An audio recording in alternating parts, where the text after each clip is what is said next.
ओम नमः शिवाय दोस्तों, स्वागत है आपका मेरे YouTube चैनल राज लक्ष्मी में।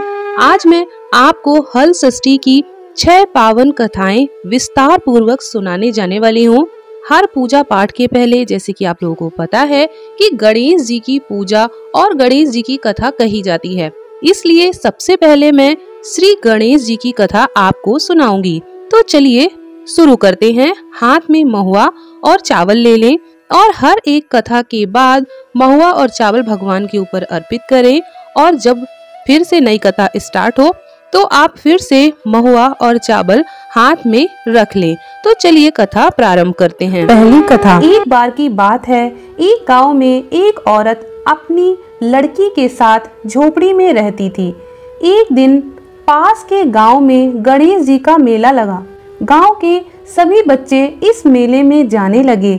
यह देखकर वह लड़की भी अपनी माँ से बोली, मुझे भी उस मेले में जाना है। बेटी की जिद को देखते हुए माँ ने बेटी को उस मेले में जाने की अनुमति दे दी। माँ ने उस लड़की को मेले में जाने से पहले 2 लड्डू और 1 बोतल में पानी दिया।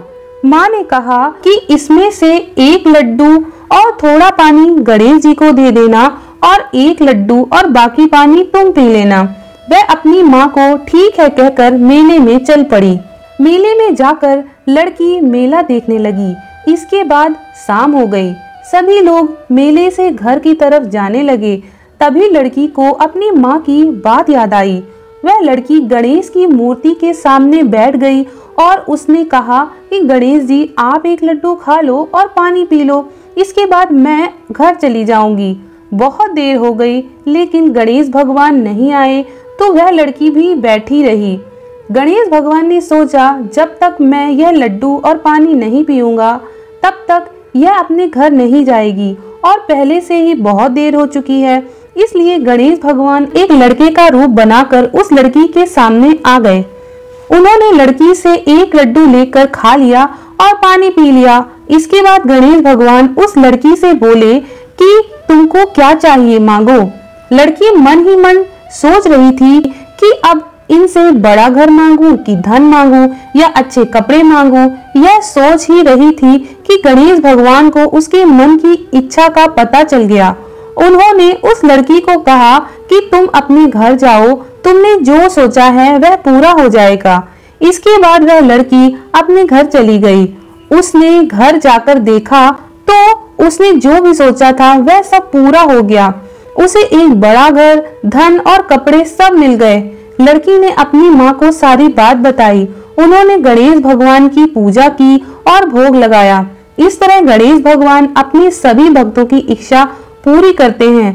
बोलो गणेश भगवान की जय। एक बार द्वारिका युग में धर्मराज युधिष्ठिर और भगवान श्री कृष्ण एक ही स्थान पर विराजमान थे। तब धर्मराज युधिष्ठिर बोले कि हे भगवान, इस जगत में पुत्र प्राप्ति की मनोकामना पूर्ण करने वाला कौन सा व्रत उत्तम है। तब भगवान श्री कृष्ण बोले, हे राजन, हल षष्ठी के समान उत्तम कोई दूसरा व्रत नहीं है। युधिष्ठिर बोले, हे महाराज, यह व्रत कब और किस प्रकार प्रकट हुआ। श्री कृष्ण जी बोले, हे राजन, मथुरापुरी में एक राजा कंस था। सुर, नर, मुनि सब उसके अधीन थे। राजा कंस की बहन का नाम देवकी था। जब विवाह हुआ तब कंस ने उसका विवाह वासुदेव के साथ कर दिया। जब वह विदा होकर ससुराल जा रही थी तभी एक आकाशवाणी हुई कि हे कंस, जिस देवकी को तू प्रेम से विदा कर रहा है उसी के गर्भ से उत्पन्न 8वें बालक द्वारा तेरी मृत्यु होगी। यह सुनकर कंस ने क्रोध में भरकर देवकी और वासुदेव को बंदी बना लिया और जेल खाने में डाल दिया। समय बीतने के साथ देवकी के पुत्र पैदा हुए। कंस एक एक करके सभी को मार देता था।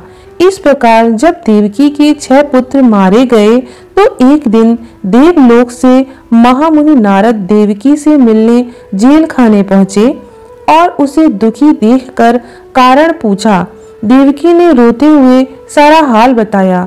तब नारद जी ने कहा कि हे बेटी, दुखी मत हो, तुम श्रद्धा और भक्ति पूर्वक हलछठ का व्रत करो, जिससे तुम्हारे सारे दुख दूर हो जाएंगे। तब देवकी ने माता की महिमा पूछी। नारद जी बोले कि देवकी, मैं तुम्हें एक पुरातन कथा सुनाता हूँ, ध्यान से सुनो। सृष्टि की दूसरी कहानी। बहुत समय पूर्व चंद्रव्रत नामक एक प्रतापी राजा था, जिसका एक ही पुत्र था। राजा ने नगर के समीप एक तालाब खुदवाया था, परंतु उसमें जल नहीं रहता था।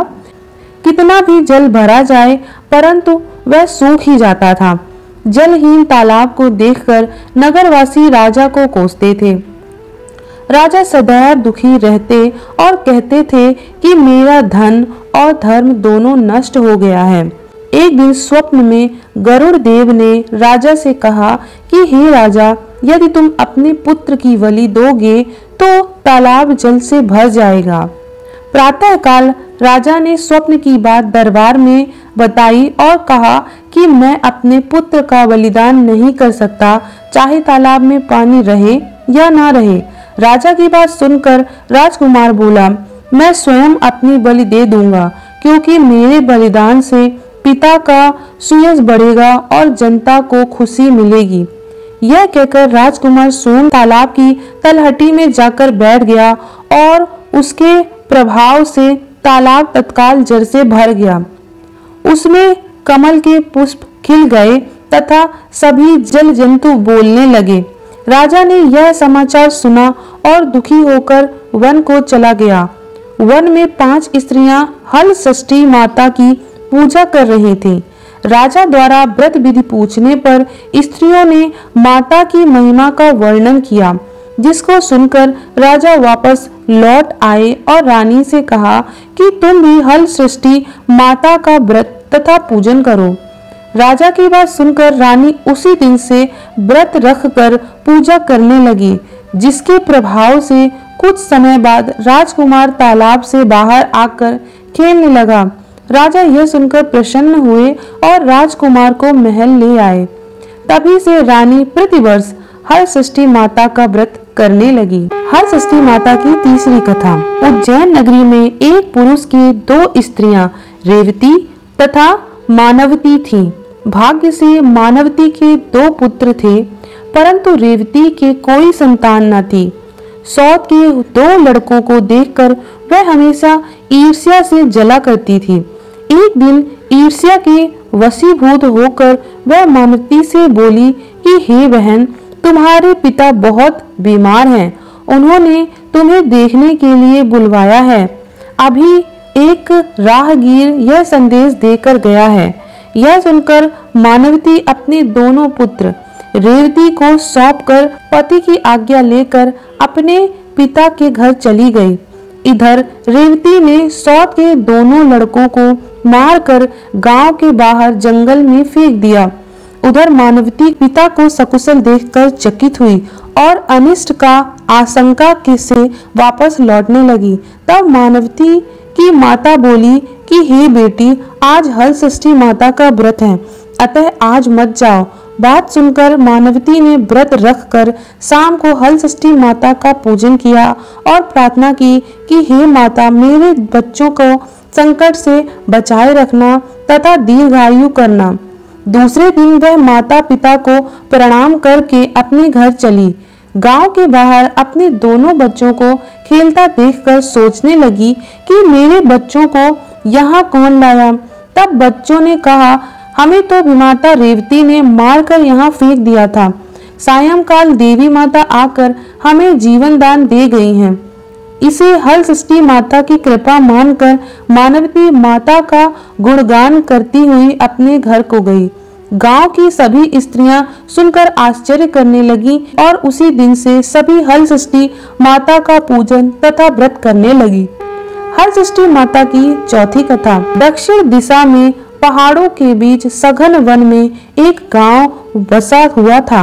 उस गांव में एक धनी भीलनी निवास करती थी। उस भीलनी की एक दासी थी जो बड़े सुंदर स्वभाव की थी। उसके 2 पुत्र रूपवान बालक थे तथा मालिनी भीलनी के 5 लड़कियां थीं। भीलनी दासी के दोनों सुंदर बालकों को बहुत प्यार करती थी। इस प्रकार भादव मास की छठ को भीलनी ने दासी को जंगल से लकड़ी लाने को भेजा। दासी लकड़ी लेने जंगल में गई। इधर उसके बच्चों का गांव के लड़कों से झगड़ा हो गया और उन्होंने दासी के बच्चों को मार डाला। भीलनी ने दुखी होकर उन्हें गांव के बाहर ले जाकर जला दिया और उनकी अस्थियां लेकर घर आई। इधर दासी वन से लकड़ियां लेकर वापस चली तो नदी के किनारे मुनि के आश्रम में 5 स्त्रियों को पूजा करते देखा। उनको देखकर उसने उन स्त्रियों के साथ बड़े प्रेम से माता की पूजा की और अपने बच्चों के कल्याण के लिए प्रार्थना किया। उसने माता के इस व्रत को सदा करने का संकल्प लिया। जब वह लकड़ी लेकर वापस चली तो गांव के समीप पहुंचकर देखती है कि उसके दोनों बच्चे खेल रहे हैं। उसने दोनों बच्चों को प्रेम से गोदी में उठा लिया और अपने घर ले आई। मालिनी भीलनी यह देखकर चकित होकर पूछा। तब दासी ने माता के व्रत तथा पूजा का सब हाल कह सुनाया। माता के व्रत का प्रभाव देखकर मालिनी ने भी व्रत करने का संकल्प किया और खुश हुई। छठ माता की 5वीं कथा। दक्षिण दिशा में एक अति सुंदर नगर था। उस नगर में एक धनवान बनिया रहता था। उसकी पत्नी बहुत उत्तम स्वभाव वाली थी, परंतु उसके पूर्व जन्म के पाप के कारण उसके 6 पुत्र हुए, परंतु एक भी जीवित न रहा। दुखी होकर वह वन में चली गई। वन में उसे एक तपस्वी मुनि मिले। वैश्य की पत्नी रोते हुए मुनि के चरणों पर गिर पड़ी। मुनि के पूछने पर अपने दुख का कारण बताया। मुनिराज ने ध्यान लगाकर उसके बालक का वरुण कुबेर इंद्रलोक में खोजा, परंतु बालक नहीं मिले। तब वह समाधि लगाकर ब्रह्मलोक गए। वहां वह बालक दिखाई दिए। मुनि ने कहा, हे बालक, तुम्हारे वियोग में तुम्हारी माता मृत्युलोक में तड़प रही है, इसलिए तुम मेरे साथ चलो। यह सुनकर बालक बोला, हे मुनिराज, मैं कई बार गया और वापस आया। अब गर्भ के दुख से मैं दुखी हूँ, अतः अब नहीं जाऊंगा। मुनिराज ने उसे बहुत समझाया, परंतु वह तैयार नहीं हुआ और मुनिराज से बोला, उनसे कहना कि वह मुझे पाने के लिए हल षष्ठी माता का व्रत करे और व्रत के प्रभाव से मेरे उत्पन्न होने पर मेरी पीठ पर पोता से प्रहार करे, तो इस क्रिया से मैं दीर्घ आयु हो जाऊंगा। यह सुनते ही मुनि की समाधि खुल गई और उन्होंने सामने बैठी वैश्य पत्नी को पुत्र का संदेश कह सुनाया। वह संतुष्ट होकर घर वापस आई और समय आने पर हल षष्ठी माता का व्रत किया। पुत्र रत्न उत्पन्न होने पर उसने पूजा के अंत में बालक की पीठ पर पोता मारा। इसके प्रभाव से वह दीर्घ आयु हो गया। अब वह वणिक पत्नी के सदैव हल षष्ठी माता के व्रत करने का संकल्प लेकर सुखपूर्वक जीवन व्यतीत करने लगी। हल षष्ठी माता की 6ठी कथा। दक्षिण दिशा के एक सुंदर नगर में एक धनवान ग्वाला रहता था। उसकी पत्नी अत्यंत चालाक और कंजूस थी। अपने 5 पुत्रों के साथ वह सुख से रहती थी। एक दिन हल षष्ठी के दिन वह ग्वालन गाय के दही को भैंस का दही बताकर सारा दही बेच आई, जबकि इस दिन भैंस का दही लेने का विधान है।